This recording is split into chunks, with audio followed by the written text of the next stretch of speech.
पेड़ और एक उपमन्यु। आज मैं आप लोग के सामने उनके परम शिष्य धौम्य ऋषि के परम शिष्य उपमन्यु को प्रसंग सुना रहा हूँ। वो उपमन्यु कैसे परम शिष्य हुआ था। तो गुरुदेव जो होते हैं वर्ष भर अपने ज्ञान उपदेश किसी बच्चा को शिष्य को देता है तो एक वर्ष तक पढ़ाकर परीक्षा लेता है ना। हर स्कूल में टीचर लोग अपने चेला को विद्यार्थी को परीक्षा लेता है, उसी तरह गुरु भक्त उपमन्यु को परीक्षा लेने के लिए गुरुदेव का विचार हुआ।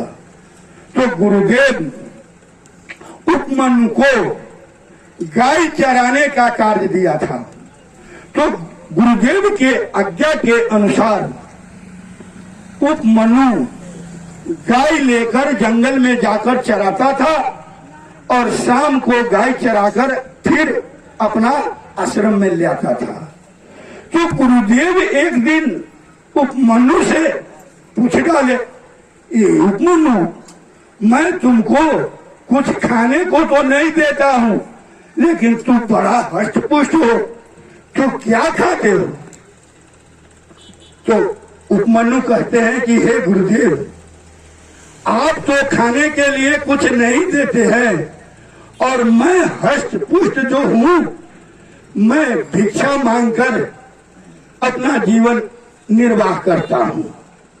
तो गुरुदेव कहते हैं, ये मेरे शिष्य भिक्षा मांग कर लाते हो तो तुम बिना मुझे अर्पण किए हुए वो भिक्षा खा जाते हो, ये पाप है, ऐसे नहीं करो, भिक्षा मांगना छोड़ दो। तो गुरुदेव की वचन को उपमन्यु शिष्य ने स्वीकार लिया। दूसरे दिन से भिक्षा मांगना, जो भिक्षा मांगकर लाता था वो गुरुदेव को अर्पण कर देता था और गुरुदेव उसको कुछ खाने के लिए नहीं देता था। क्यों? कि अपने शिष्य को परीक्षा ले रहा हूं, इस शिष्य ने परीक्षा में कितना सफल होता है, कोई देता नहीं था।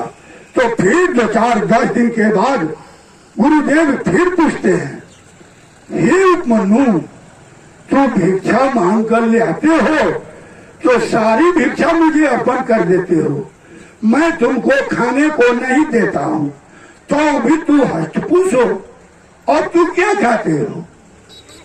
तो कहते हैं कि हे गुरुदेव, पहला भिक्षा तो आपके आज्ञा को स्वीकार कर मैं आपको अर्पण कर देता हूँ, तो अपने जीवन निर्वाह के लिए मैं दोबारा भिक्षा मांग लाता हूँ और वही दोबारा भिक्षा खाकर अपना जीवन पालता हूँ। गुरुदेव कहते हैं, हे मेरे शिष्य, दोबारा भिक्षा मांगना गृहस्थियों पर भार हो जाएगी और दूसरे भिक्षा मांगने वालों को भी लाज हो जाएगी, इसलिए दोबारा भिक्षा मांगना भी पाप है, दोबारा भिक्षा मांगना छोड़ दो। तो उपमन्यु ने अपने गुरुदेव के वचन को स्वीकार कर दोबारा भिक्षा भी मांगना छोड़ दिया। अब जो है गुरुदेव दूसरे दिन से उपमन्यु गौ लेकर जंगल में जाते थे और गाय का दूध पी लेते थे भरपेट। तो आते थे, फिर कुछ दिन के बाद पूछा गुरुदेव, ये उपमन्यु, तू तो दोबारा भिक्षा भी लेना छोड़ दिया तो भी हष्टपुष्ट हो, इसका क्या कारण है और तुम क्या खाते हो। तो मनु कहते हैं कि हे गुरुदेव, आपका वचन को मानकर पहला भिक्षा भी आपको मैं अर्पण कर दिया, दूसरा भिक्षा भी आपके कहने से मैंने छोड़ दिया। तो गाय चराने जाता हूँ तो किसी एक गाय का दूध पीकर अपना जीवन पर चला लेता हूँ।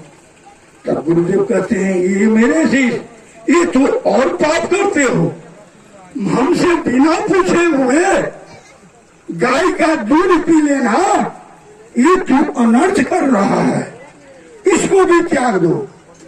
तो गुरुदेव के वचन को फिर शिरोधार्य करके गाय का दूध पीना भी छोड़ दिया और गाय तो चराने उनको जाना था, जाता था, और गुरुदेव के कहने से गाय का दूध भी पीना छोड़ दिया। अब जो है वो फिर 10 दिन के बाद गुरुदेव पूछते हैं, हे मेरे उपमन्यु, अब तू क्या खाते हो? पहले के जैसा ही हंस पूछो। तो उपमन्यु कहते हैं, हे गुरुदेव, आपने पहला भिक्षा भी कहे तो छोड़ दिए, दूसरा भिक्षा भी पाप है, और गाय का दूध पीना भी आपका वचन को स्वीकार कर मैंने छोड़ दिया।